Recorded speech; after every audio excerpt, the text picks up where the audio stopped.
افمن حق علیہ کلمۃ العذاب، اور یہاں پھر وہی آ گیا، بھلا وہ شخص کہ جو مستحق ہو چکا ہے، جس پر لاگو ہو چکی ہے عذاب کی بات، یعنی جو مستحق ہو گیا عذاب کا، اس کے بعد کیا پھر چھوڑ دیا گیا، کمن ہوا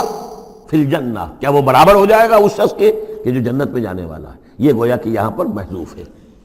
افانت تلقظ من فی النار، تو اے نبی کیا آپ اس کو نکال سکیں گے آگ سے؟ اس کے اوپر تو اللہ کی طرف سے وہ قانون عائد ہو گیا، دفعہ لگ چکی، جیسے آپ کہتے ہیں اس پر تو دفعہ 302 لگ گئی، تو جن لوگوں پر وہ دفعہ لگ چکی ہے اللہ تعالیٰ کی طرف سے کہ یہ لوگ اس مقام کو پہنچ گئے پوائنٹ آف نو ریٹرن کو، کہ اب ان کے دلوں پر مہر کر دی گئی، اب یہ ایمان نہیں لائیں گے، تو ان کو اے نبی آپ ان کو اب آگ سے نکال نہیں سکتے۔ لیکن الذین اتقوا ربہم، لیکن وہ لوگ کہ جو لوگ اللہ کا تقوی اختیار کریں گے، لہم غرف من فوقہا غرف مبنیہ، ان کے لیے تو بالا خانے ہوں گے، ان کے اوپر اور بالا خانے ہوں گے، ایک دوسرے کے اوپر اللہ تعالیٰ جنت کے اسکائی اسکریپرز دے گا، جیسے کہ آج آپ دیکھتے ہیں 102 منزلیں اور 110 منزلیں چلی جا رہی ہیں، تو غرف من فوقہا غرف، بالا خانے اور بالا خانوں پر بالا خانے،